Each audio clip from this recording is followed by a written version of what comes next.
Okay, आज हम लोग डिस्कस करेंगे सब्जेक्ट साइंस 8 का चैप्टर 5 के ऊपर। ठीक है, हम लोगों ने प्रीवियस वीडियो में अभी तक इस चैप्टर से रिलेटेड जितने भी वीडियो फिनिश हुए हैं उसमें ये बात डिस्कस किए थे कि हमारे एनवायरमेंट में बहुत तरह के सबस्टेंसेज हैं। ठीक है, हम उस सबस्टेंसेज को डिफरेंट ग्रुप में बांटे थे, 10 ग्रुप में बांटे थे। फिजिकल क्या होता है, केमिकल क्या होता है, सॉलिड लिक्विड गैस क्या होता है, एग्जॉस्टिबल क्या होता है, इनएग्जॉस्टिबल क्या होता है, इन सब ग्रुप में मैंने 10 ग्रुप में बांटा। बहुत सारे लोग उसमें होमवर्क करके भेजे भी, बहुत अच्छा लगा। उसके बाद हम लोगों ने मेन जो मेरा टॉपिक इस क्लासेज में है, और वो जो क्लासेस थे वो 1 to 10 में वो चर्चा होता है, जो लोग बनाए उनको बहुत साइंस काम आएगा। अब बात है कि हम लोग इस चैप्टर में प्रॉपर डिस्कस कर रहे हैं एग्जॉस्टिबल एंड इनएग्जॉस्टिबल रिसोर्सेज के ऊपर। ठीक है, एग्जॉस्टिबल एंड इनएग्जॉस्टिबल रिसोर्सेज के ऊपर डिस्कस कर रहे हैं। एग्जॉस्टिबल हम उसको कहेंगे जो कुछ दिनों के बाद ह्यूमन एक्टिविटी के कारण वो फिनिश होने की स्थिति में है, यानी वो खत्म हो जाएंगे। और जब खत्म हो जाएंगे तो उसका सब्स्टिट्यूट क्या हो सकता है, ये भी सोचना लोगों का काम है, हम सब का काम है कि उसके बदले में अगर वो चीज नहीं रहेंगे तो उसके बदले में हम किन चीजों का यूज करके हम लाइफ को कंफर्टेबल बना सकते हैं। क्योंकि वो सारे चीज रिसोर्सेज थे, और रिसोर्सेज का मतलब ही है कि जो ह्यूमन बीइंग के लाइफ को कंफर्टेबल बनाए उसी को तो रिसोर्सेज कहते हैं। वो नेचुरल हो सकता है, आर्टिफिशियल हो सकता है। क्लियर? बहुत ऐसे चीज हैं जो मिलते तो नेचुरली है, बट उसको यूज में लाने के लिए आर्टिफिशियली कुछ करना पड़ेगा। जब तक आर्टिफिशियली उसमें कुछ करेंगे नहीं तब तक हम उसको यूज में नहीं ला सकते। तो हम लोग प्रीवियस टॉपिक देखा था कोल के ऊपर, है ना। कोल हमने बताया कि कोल एक्चुअली होता क्या है, कहाँ मिलते हैं, उसका यूज कैसा है, वो बने कैसे हैं, उसके कितने टाइप्स हैं, है ना। एंथ्रासाइट, लिग्नाइट, बिटुमिनस कोल, ये सब हमने बताया। एक क्वेश्चन बनता है कि कौन सबसे बेहतर है, तो एंथ्रासाइट का नाम लीजिएगा। उसके बाद कोल से हम क्या क्या ले सकते हैं, कोल गैस है, कोक है, कोलतार है, ये सब हम कोल गैस से ले सकते हैं, ये ध्यान में रखना था। ये आपको हम लोगों ने प्रीवियस वीडियो में डिस्कस कर चुके हैं। आज हम लोग डिस्कस करेंगे पेट्रोलियम के ऊपर। किस चीज के ऊपर? क्योंकि यही तो 2 ऐसे चीजें हैं जो एग्जॉस्टिबल रिसोर्सेज में हम लोग को पढ़ना है और एग्जॉस्टिबल रिसोर्सेज के बारे में जानना है। पेट्रोलियम एक्चुअली में इसको कहानी के रूप में समझिए, इसको एज ए कहानी समझिए, स्टोरी समझिए। वैसे तो जो भी क्लास प्रीवियस क्लासेज में जो भी मेरा क्लास लिए हैं, आप सबको पता है बिना कहानी वहानी सुनाए तो मैं क्लास फिनिश करता नहीं हूं। बट ऑनलाइन क्लासेज में एक्स्ट्रा कहानी नहीं आती है, बट इस स्टडी को ही आप कहानी के रूप में समझ लीजिए। पेट्रोलियम कैसे ऑब्टेन किया गया, कहां से आया? ठीक है, ये 2 वर्ड से आया हुआ है। किस चीज से? 2 वर्ड से आया हुआ है। ये लैटिन वर्ड है। पहला वर्ड है पेट्रा। क्या है? पहला जो वर्ड है पेट्रा। पेट्रा का मतलब होता है रॉक। क्या होता है? रॉक। ठीक है, उसके बाद दूसरा वर्ड है ओलियम, है ना। ओलियम का मतलब होता है वाइल्ड। सीधी बात है कि रॉक से जो निकले हुए वाइल्ड है उसी को हम पेट्रोलियम कहते हैं। ठीक है, अगर आपसे क्वेश्चन यहां कितना समझ गए, रॉक से जहां चट्टान होगा, चट्टान कहां होगा? पहाड़ वगैरह जहां हो सकता है, जमीन के अंदर हो सकता है, चट्टान तो जमीन के अंदर भी है, कहीं भी हो सकता है। तो हम लोग एक एक करके पॉइंट देखेंगे कि ये कहां कहां हो सकता है, कैसा हो सकता है। बस कहानी के रूप में समझते जाइए। अगर आपसे पूछा जाए कि व्हाट इज पेट्रोलियम, तो कुछ ना कुछ डेफिनेशन आप देंगे ना, कुछ ना कुछ तो बताइएगा ना कि ये पेट्रोलियम होता है। तो हम लिखेंगे petroleum is a dark coloured,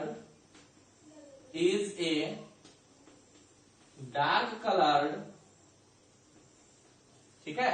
petroleum is a dark coloured thick, कैसा? Thick crude oil. Thick crude oil. देखिए एकदम शहरी इलाके में देखते हुए नाले से ब्लैक कलर की जो पानी निकलती रहती है, एकदम बैड स्मेल उसमें होता है। पेट्रोलियम भी जस्ट लाइक उसी तरह से होता है। तो उसी को मैं डिफाइन कर रहा हूं, ये dark coloured thick crude oil. ठीक है, तो कैसा ऑयल? तो found deep below the ground, deep below the ground, below the ground, जमीन के नीचे, क्या सब जगह? नहीं, in certain areas, in certain areas, ठीक है, between two rock या between impervious rock, impervious rock मतलब दो रॉक के बीच में। ये हम पेट्रोलियम को डिफाइन कर सकते हैं। Petroleum is a dark coloured thick coloured wire found deep below the ground in the certain area between the impervious rock. ये हम इसको डिफाइन कर सकते हैं, किसको? पेट्रोलियम को। अब बातें आती है कि how was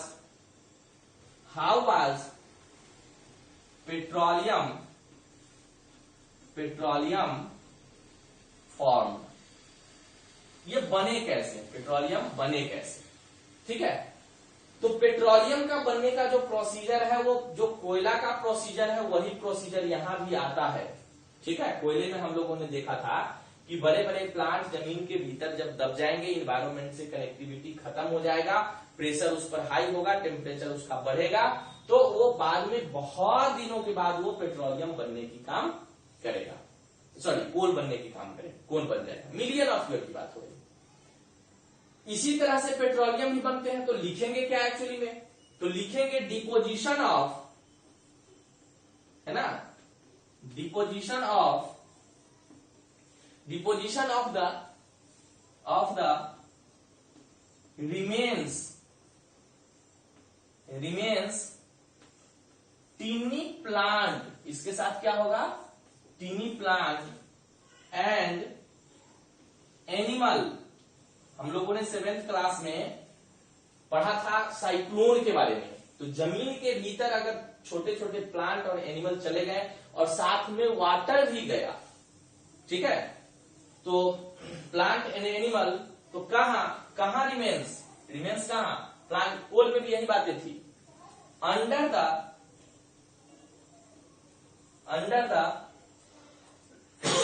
sorry buried under the, इसको कर दीजिए buried under the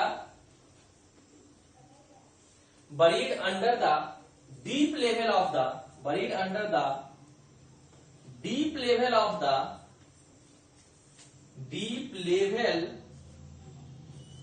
of the ठीक है, earth, deep level of the earth.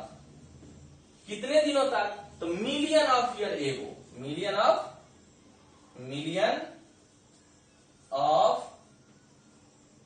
Year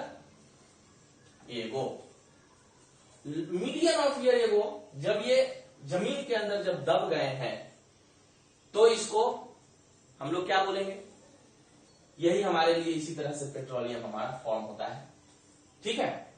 तो ये तो जमीन के अंदर है। ये रहता कैसा है एक्चुअली में? कहीं कहीं आप देखते होइएगा जब रोड बन रहा है और वो उसमें कोलतार होता है, जो पेट्रोलियम में भी हम लोगों ने, कोयला में हम लोग पढ़ा है, कोलतार से रोड बनते हैं, रोड बनाने में यूज होता है। जो ब्लैक कलर का रोड आप देख रहे हो वो कोलतार है। वो कोलतार अगर जमीन के किनारे गिर गया तो थोड़ा दिन के बाद वो जम जाएगा। आप देखते हुएगा कि गर्म करके उसको रोड को बनाया जाता है, फिर सूख करके वो एकदम मजबूत हो जाते हैं। उसी तरह से पेट्रोलियम भी जमीन के अंदर एकदम चट्टान के रूप में बने हुए। तो फिर इसको निकालने का काम होता होगा, तब इसका यूज होता होगा। बहुत प्रोसीजर है, अभी तो हमको मेन फ्रेमवर्क पढ़ना है उस प्रोसीजर का। तो अब हम लोग देखते हैं कि ऑकुरेंस एंड एक्सट्रैक्शन, मतलब उपस्थिति एंड उसका उसमें से निकालना। ओके, हम लोग नेक्स्ट पॉइंट देखेंगे, ऑकुरेंस and extraction.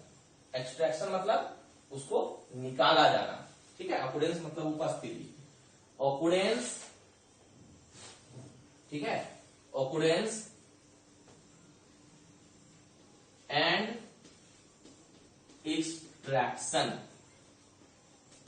Occurrence and extraction, ठीक है। देखिए पेट्रोलियम क्या लिखेंगे?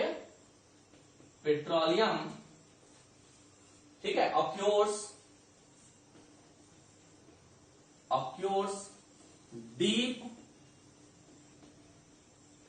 Deep under deep under the surface of the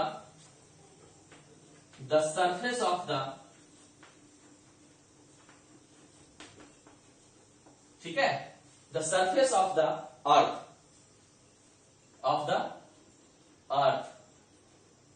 between two layer of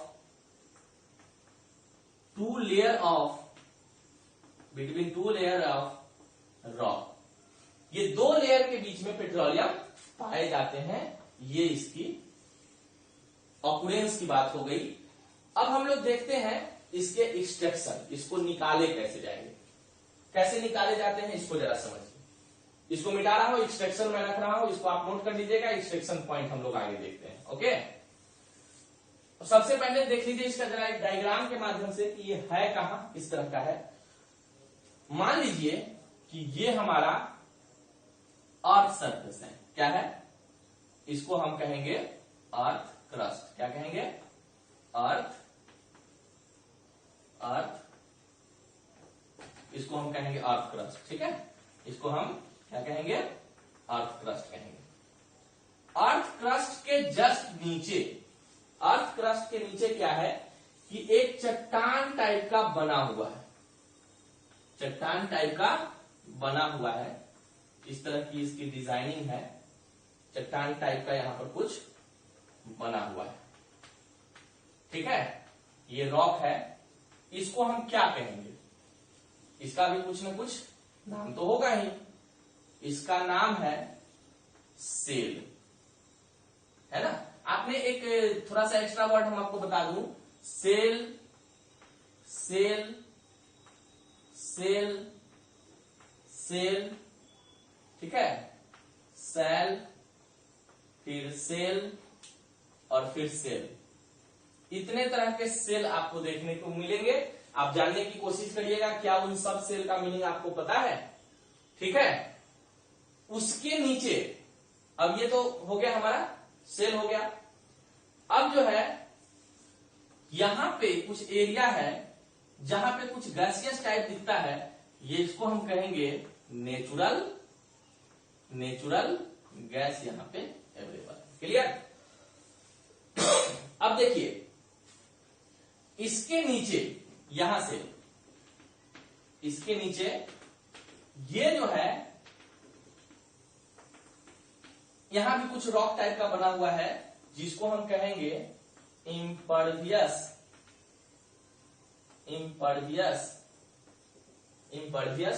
rock. ठीक है, इम्पर्वियस रॉक। इतना समझ में आ गया। इसी बीच में यहां वाला जो एरिया है इम्पर्वियस रॉक, ये हो गया नीचे वाला, इसको नहीं करिए। इम्पर्वियस रॉक यहां वाला एरिया हो गया। ठीक है, ये जो है इम्पर्वियस रॉक आपको देखने को यहां मिल रहा है। ठीक है, क्या कहेंगे? Impervious rock. ये जो एरिया है यहीं पे है पेट्रोलियम। क्या है? पेट्रोलियम। ठीक है, पेट्रोलियम। अब ऊपर भी, एक सेकेंड, इम्पर्वियस रॉक, इसमें थोड़ा सा चेंजिंग कर लीजिए। इम्पर्वियस रॉक, ये पेट्रोलियम, और नीचे भी इम्पर्वियस रॉक, नीचे भी हमारा इम्पर्वियस रॉक है, और बीच में पेट्रोलियम। ठीक है, इम्पर्वियस रॉक। अब देखिए यहां पे पेट्रोलियम धूका छुपा हुआ है, एकदम सीक्वेंस लाइन नहीं होता है, क्योंकि रॉक है, अनसर्टेन है, रैंडम बना है, तो किसी भी तरह शेप में हो सकते हैं, बट ये इस तरह के डिजाइन में। अब इसको निकालना कैसे है? इसको यहां से बाहर कैसे निकाला जाता है? पहले सिर्फ जमीन पे ही सर्वे करके कहां पे है, जमीन के नीचे। ठीक है, तो इसका यूज होता था, लोग अपना निकालते थे कि यहाँ नीचे है, जमीन पे नहीं। लेकिन अब समुद्र में भी निकाले जाते हैं। अब तो समुद्र के नीचे से भी मशीन लगा के निकाले जाते हैं। टेक्नोलॉजी बढ़ता जा रहा है, निकलते जा रहे हैं। ठीक है, अब यहां पे क्या होता है कि प्लांट लगाए जाते हैं। क्या लगाए जाते हैं? प्लांट लगाए जाते हैं। आप अपने बुक्स में भी देखिएगा कि इस तरह से बहुत सारे ये टावर की तरह एक प्लांट लगा हुआ है। ठीक है, और यहां से पाइपलाइन लगी हुई है। क्या लगी हुई है? यहां से पाइपलाइन लगी हुई है। इसी पाइपलाइन में दो पाइपलाइन होता है। देखिए, एक पाइपलाइन खाली होता है, और एक पाइपलाइन से यहां से गर्म पानी भेजा जाता है। क्या भेजा जाता है? गर्म पानी। अब गर्म पानी जब भेजेंगे तो यहाँ वाला जो पेट्रोलियम जो एकदम सॉलिड हो चुका है वो पिघलेगा और काफी हाई प्रेशर से भेजा जाएगा।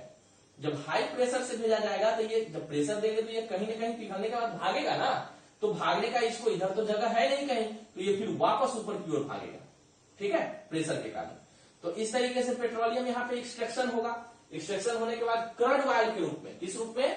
क्रड ऑयल के रूप में हमको पेट्रोलियम मिल जाएगा, ठीक है। तो ये चीज है, ठीक है। तो इस तरीके से पेट्रोलियम निकाले जाते हैं। लेकिन अब कंडीशन है कि क्या हम पेट्रोलियम को डायरेक्ट निकाल करके हम उसका यूज करना शुरू कर देते हैं? तो जी नहीं, ऐसा पॉसिबल नहीं है। हम यूज करना शुरू नहीं करते हैं। पहले इसकी रिफाइनिंग होती है, फिर रिफाइनिंग के बाद सिर्फ एक ही तरह के प्रोडक्ट नहीं निकलते हैं, बहुत तरह के प्रोडक्ट निकलते हैं और तब उसका हम लोग यूज करते हैं।